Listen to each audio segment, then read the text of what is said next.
ಚಿಂದಿ ಉಡಾಯಿಸೋ ಖಾರ ಬಣ್ಣ ರುಚಿಯನ್ನು ನೀಡುತ್ತದೆ. ಮೆಣಸಿನ ಪುಡಿ ಚಿಂದಿ ಉಡಾಯಿಸೋ ಖಾರ ಬಣ್ಣ ರುಚಿ. ಆಕಾಶ್ ಬರ್ಬರ ಹತ್ಯೆ ಪ್ರಕರಣ, ಕೊಲೆ ಮಾಡಿರುವ ಪತ್ನಿಗಿಲ್ಲ ಕಿಂಚಿತ್ತು ಪಶ್ಚಾತ್ತಾಪ. ತಂದೆ ಅಂತ್ಯ ಸಂಸ್ಕಾರ ನಡೆದ್ರು ಮಗಳಿಗೆ ನೋವೇ ಇಲ್ಲ. ಚುಚ್ಚಿ ಚುಚ್ಚಿ ಕೊಲೆ ಮಾಡಿದ್ರು ಕಮ್ಮಿ ಆಗಿಲ್ಲ ಕೋಪ. ಕೌಟುಂಬಿಕ ಹಿಂಸೆ ಎನ್ನುತ್ತಲೇ ಗುನುಗುತ್ತಿರುವ ಪತ್ನಿ ಪಲ್ಲವಿ. ಪದೇ ಪದೇ ಡೊಮೆಸ್ಟಿಕ್ ವೈಲೆನ್ಸ್ ಪದವನ್ನ ಉಚ್ಚರಿಸ್ತಾ ಇರುವ ಪಲ್ಲವಿ. ಗಂಡನನ್ನ ಬರ್ಬರವಾಗಿ ಕೊಲೆ ಮಾಡಿ ಒಂದು ಸ್ವಲ್ಪವೂ ಪಶ್ಚಾತ್ತಾಪ ಅನ್ನೋದು ಇಲ್ಲ, ಸಿಟ್ಟು ಕಮ್ಮಿನೂ ಆಗಿಲ್ಲ. ಆ ರೀತಿಯಾದಂಥ ವರ್ತನೆ ಅವರಲ್ಲಿ ಕಾಣಿಸ್ತಾ ಇದೆ. ತಂದೆ ಕಳೆದುಕೊಂಡಂತ ನೋವಿಲ್ಲದೆ ನಗುತ್ತಲೇ ಸ್ನೇಹಿತರ ಜೊತೆ ಮಾತುಕತೆ. ಕಸ್ಟಡಿಯಲ್ಲಿ ತಾನೇನು ಮಾಡಿಲ್ಲ, ಏನೂ ಆಗಿಲ್ಲ ಎಂಬಂತೆ ಕೃತಿ ವರ್ತನೆ. ಪೊಲೀಸರು ಏನೇ ಕೇಳಿದ್ರು ಡೋಂಟ್ ಕೇರ್, ಎಲ್ಲದಕ್ಕೂ ವಿರೋಧ. ಸ್ನೇಹಿತೆಯರ ಜೊತೆ ಕೂಲಾಗಿ ನಗು ನಗುತ್ತಾ ಮಾತನಾಡ್ತಿರುವ ಕೃತಿ. ಪುತ್ರಿ ಕೃತಿಯನ್ನ ಸಾಂತ್ವನ ಕೇಂದ್ರಕ್ಕೆ ಕರೆದೊಯ್ದ ಪೊಲೀಸರು. ಸಾಂತ್ವನ ಕೇಂದ್ರಕ್ಕೆ ಹೋಗುವಾಗಲೂ ನಗುತ್ತಲೇ ಕಾರ್ ಹತ್ತಿದ್ದ ಕೃತಿ. ಒಂದ್ ಸ್ವಲ್ಪ ಪಶ್ಚಾತ್ತಾಪ ಅನ್ನೋದು ಇವ್ರಗಳ ಮುಖದಲ್ಲೂ ಕಾಣಿಸ್ತಾ ಇಲ್ಲ, ಇವರ ನಡೆ ನುಡಿಯಲ್ಲೂ ಕೂಡ ಇಲ್ಲ.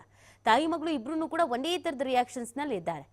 ಪತ್ನಿ ಒಂದನ್ನೇ ಗುನುಗ್ತಾ ಇರೋದು ಕೌಟುಂಬಿಕ ಹಿಂಸೆ, ಕೌಟುಂಬಿಕ ಹಿಂಸೆ, ಕೌಟುಂಬಿಕ ಹಿಂಸೆ. ಮಗಳು ನಗಾಡ್ಕೊಂಡು ಕೂಲ್ ಆಗಿದ್ದಾರೆ, ಸ್ವಲ್ಪ ಕಿರಿಕ್ ಕೂಡ ಮಾಡ್ತಾ ಇದ್ದಾರೆ. ಯಾವ ಪ್ರಶ್ನೆ ಕೇಳಿದ್ರು ಅದಕ್ಕೆ ಕರೆಕ್ಟ್ ಆದಂತ ಉತ್ತರವನ್ನ ಕೊಡ್ತಾ ಇಲ್ಲ. ಸೊ ನೋಡಿದ್ರೆ ಏನ್ ಸಮಸ್ಯೆ ಆಗಿದೆ? ಅಷ್ಟು ದ್ವೇಷ, ಅಷ್ಟು ಸಿಟ್ಟು ಇತ್ತ, ಅಥವಾ ರೋಸ್ ಹೋಗ್ಬಿಟ್ಟಿದ್ರೆ ಇದೆಲ್ಲದ್ರೂ ಇಂದ, ಅಥವಾ ಮಾನಸಿಕವಾಗಿ ಏನಾದ್ರು ಸಮಸ್ಯೆ ನಿಜವಾಗ್ಲೂ ಇದೆಯಾ? ಯಾಕಂದ್ರೆ ಈಗ ಆಲ್ರೆಡಿ ಹೇಳ್ತಾ ಇದ್ದಾರೆ ಮಾನಸಿಕ ಸಮಸ್ಯೆಯಿಂದ ಬಳಲುತ್ತಿದ್ದಾರೆ ಅಂತ. ಬಟ್ ಅದನ್ನ ಈ ವಿಚಿತ್ರ ವರ್ತನೆಯನ್ನ ನೋಡ್ತಾ ಇದ್ದಾಗ ನಿಜವಾಗ್ಲೂ ಆ ಥರದ ಸಮಸ್ಯೆಗಳು ಇದೆಯಾ ಅನ್ನೋ ಪ್ರಶ್ನೆ ಹುಟ್ಕೊಳ್ತಾ ಇದೆ. ಈ ಬಗ್ಗೆ ಮತ್ತಷ್ಟು ಮಾಹಿತಿ ನೀಡ್ತಾರೆ ನಮ್ಮ ಪ್ರತಿನಿಧಿ ಸಂತೋಷ್. ನಿಜವಾಗ್ಲೂ ಈ ಪ್ರಕರಣ ನೋಡಿದಾಗ ಆಶ್ಚರ್ಯ ಅಂತ ಅನ್ಸುತ್ತೆ. ಒಬ್ಬ IPS ಅಧಿಕಾರಿ ಆಗಿದ್ದವರನ್ನ ಇಷ್ಟು ಸಲೀಸಾಗಿ ಅವ್ರ ಮನೆಯಲ್ಲಿಗೆ ಮರ್ಡರ್ ಮಾಡಿರೋದು ಒಂದು, ಅದು ಅವರ ಹೆಂಡತಿ ಮತ್ತು ಮಗಳೇ ಅಂತ ಹೇಳ್ತಾ ಇರೋದು ಒಂದ್ ಕಡೆ ಆದ್ರೆ, ಇನ್ನೊಂದು ಕಡೆಯಲ್ಲಿ ಒಂದು ಪಶ್ಚಾತ್ತಾಪ. ಇಷ್ಟು ವರ್ಷಗಳ ಕಾಲ ಸಂಸಾರ ಮಾಡಿರ್ತಾರೆ, ಜನ್ಮ ಕೊಟ್ಟ ತಂದೆ, ಯಾವುದೇ ರೀತಿಯಾದಂಥ ಒಂದು ಚಿಂತೆ, ಪಾಪ ಪ್ರಜ್ಞೆ ಇದ್ಯಾವುದು ಕಾಡ್ತಾ ಇಲ್ಲ ಅಂತ ಅಂದ್ರೆ ನಿಜವಾಗ್ಲೂ ಮಾನಸಿಕವಾಗಿ ಸಮಸ್ಯೆನ ಎದುರಿಸ್ತಾ ಇದ್ದವರು, ಅಥವಾ ಈ ಕೌಟುಂಬಿಕ ಕಲಹದಿಂದ ಅಷ್ಟರ ಮಟ್ಟಿಗೆ ರೋಸ್ ಹೋಗ್ಬಿಟ್ಟಿದ್ರು ಇವರು ಅಂತ. ನೀತಿ, ಈಗಾಗಲೇ ಏನು ಪೊಲೀಸರ ತನಿಖಾ ವೇಳೆಯಲ್ಲಿ ಪತ್ನಿ ಮತ್ತು ಅದರ ಜೊತೆಗೆ ಮಗಳನ್ನ ಕೈವಾಡ ಕಂಡು ಬಂದಿರುವಂತದ್ದು. ಪತ್ನಿಯನ್ನು ಈಗಾಗಲೇ ಬಂಧನ ಮಾಡಿರುವಂತ ಪೊಲೀಸರು ಮಗಳನ್ನ ವಿಚಾರಣೆಯನ್ನ ಮಾಡ್ತಾ ಇದ್ದಾರೆ. ಆದ್ರೆ ಎಲ್ಲೊಂದು ಕಡೆ ಇದು ಪೊಲೀಸರ ದ್ವಂದ್ವ ನೀತಿ ಅಂತಾನೆ ಹೇಳಿದ್ರೆ ತಪ್ಪಾಗ್ಲಿಕ್ಕಿಲ್ಲ. ಯಾವ ಕಾರಣಕ್ಕಾಗಿ ಇನ್ನೂ ಕೂಡ ಮಗಳನ್ನ ಬಂಧನ ಮಾಡಿಲ್ಲ ಅಂತ, ಆಕೆಯ ಪಾತ್ರ ಏನು ಇಲ್ವಾ ಆಗಿದ್ರೆ ಅನ್ನೋ ಅನುಮಾನಗಳು ಕಾಡ್ತಾ ಇರುವಂತದ್ದು. ಆದ್ರೆ ಇಂಥದ್ದೇ ಪ್ರಕರಣ ಬೇರೆ ಎಲ್ಲಾದ್ರೂ ನೋಡಿದ್ರೆ ಇಡೀ ಕುಟುಂಬದವ್ರನ್ನೇ ಪೊಲೀಸರು ಅರೆಸ್ಟ್ ಮಾಡಿ ಕಳ್ಸಿಬಿಡ್ತಾ ಇದ್ರು. ಎಲ್ರು ಕೂಡ ಇನ್ವಾಲ್ವ್ಮೆಂಟ್ ಇದೆ. ಆದ್ರೆ ಇದರಲ್ಲಿ ಯಾಕೋ ಪೊಲೀಸರು ಪ್ರಕರಣದ ತನಿಖೆಯಲ್ಲಿ ಮೀನಾಮೇಷವನ್ನ ಎಣಿಸ್ತಾ ಇದ್ದಾರೆ ಅನ್ನೋ ಅನುಮಾನಗಳು ಕೂಡ ಒಂದ್ ಕಡೆ ಕಾಣ್ತಾ ಇದೆ. ಮತ್ತೊಂದ್ ಕಡೆ ಇಡೀ ಇನ್ಸಿಡೆಂಟ್ ಅದನ್ನ ನಾವು ಗಮನಿಸ್ತಾ ಹೋದಂತ ಸಂದರ್ಭದಲ್ಲಿ ಗಂಡನನ್ನೇ ಪತ್ನಿ ಆ ರೀತಿಯಾಗಿ ಬರ್ಬರವಾಗಿ ಒಂದು ಹತ್ಯೆಯನ್ನ ಮಾಡುವಂಥದ್ದು, ಅದು ಇಳಿ ವಯಸ್ಸಿನಲ್ಲಿ.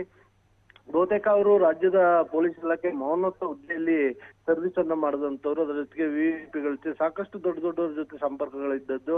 ಅದರ ಜೊತೆಗೆ ಕೋಟ್ಯಾಂತರ ರೂಪಾಯಿ ಮೌಲ್ಯದ ಆಸ್ತಿಗಳನ್ನು ಕೂಡ ಮಾಡಿಟ್ಟಿದ್ರು. ಅಂದ್ರೆ ಹೆಂಡತಿ ಮಕ್ಕಳಿಗೆ ಏನ್ ಬೇಕು ಅದು ಯಾವುದಕ್ಕೂ ಕೂಡ ಕಡಿಮೆ ಆಗಿರ್ಲಿಲ್ಲ. ಎಷ್ಟಾದ್ರೂ ಕೂಡ ಏನು ಇಳಿ ವಯಸ್ಸಿನಲ್ಲಿ ಈಕೆ ಡೊಮೆಸ್ಟಿಕ್ ವೈಲೆನ್ಸ್ ಅಂದ್ರೆ ಕೌಟುಂಬಿಕ ಕಲಹದಿಂದಲೇ ಇದೆಲ್ಲರೂ ಕಾರಣ ಅಂತ ಅವರ ಪತ್ನಿ ಕೂಡ ಹೇಳ್ತಾ ಇರುವಂತದ್ದು. ಇನ್ನ ಆಕೆ ಪುತ್ರಿಗೆ ತನ್ನ ತಂದೆ ಹತ್ಯೆ ಆಗಿರೋ ಬಗ್ಗೆ ಯಾವುದೇ ರೀತಿಯ ನೋವು ಕಂಡು ಬರ್ತಾ ಇಲ್ಲ. ಆಕೆ ಆರಾಮಾಗಿ ಓಡಾಡ್ಕೊಂಡು ಇರುವಂತದ್ದು. ಅದರ ಜೊತೆಗೆ ಅವರ ಸ್ನೇಹಿತರ ಜೊತೆ ಮಾತನಾಡುವಂಥದ್ದು, ಸ್ಮೈಲ್ ಮಾಡ್ತಾನೆ ಮಾತಾಡ್ತಾ ಇರುವಂಥದ್ದು. ಅಂದ್ರೆ ಎಲ್ಲೊಂದು ಕಡೆ ಇಡೀ ಪ್ರಕರಣವನ್ನು ನೋಡಿದಾಗ ಸೊ ಓಂ ಪ್ರಕಾಶ್ ಇರ್ಬೋದು, ಅವರ ಪತ್ನಿ ಮಕ್ಕಳು ಇರ್ಬೋದು, ಎಷ್ಟರ ಮಟ್ಟಿಗೆ ಒಬ್ರಿಗೊಬ್ರು ಅವರ ರಿಲೇಶನ್ಶಿಪ್ ಎಷ್ಟು ಗಟ್ಟಿ ಇತ್ತು ಅನ್ನೋದು ಇದು ಗೊತ್ತಾಗುತ್ತೆ. ಮೇಲ್ನೋಟಕ್ಕಷ್ಟೇ ಇವರು ಪತಿ ಪತ್ನಿ ಮಕ್ಕಳು ಅನ್ನೋ ರೀತಿಯಲ್ಲಿ ಇದ್ರು ಅನ್ನೋದು ಅನುಮಾನಗಳು ಕಾಡ್ತಾ ಇರುವಂತದ್ದು. ಸೊ ಈ ಕಳೆದ 12-13 ವರ್ಷಗಳಿಂದ ಕೂಡ ಓಂ ಪ್ರಕಾಶ್ ಮತ್ತು ಅವರ ಪತ್ನಿಯ ನಡುವೆ ಡಿಫರೆನ್ಸ್ ಗಳು ಕಂಡು ಬರ್ತಾ ಇತ್ತು. ಇದೇ ವಿಚಾರಕ್ಕೆ ಮೇಲಿನ ಮೇಲೆ ಸಾಕಷ್ಟು ಜಗಳಗಳು ಕೂಡ ಆಗಿತ್ತು. ಸೊ ಇಶ್ಯೂಗಳು ನಡೀತಾನೆ ಇತ್ತು.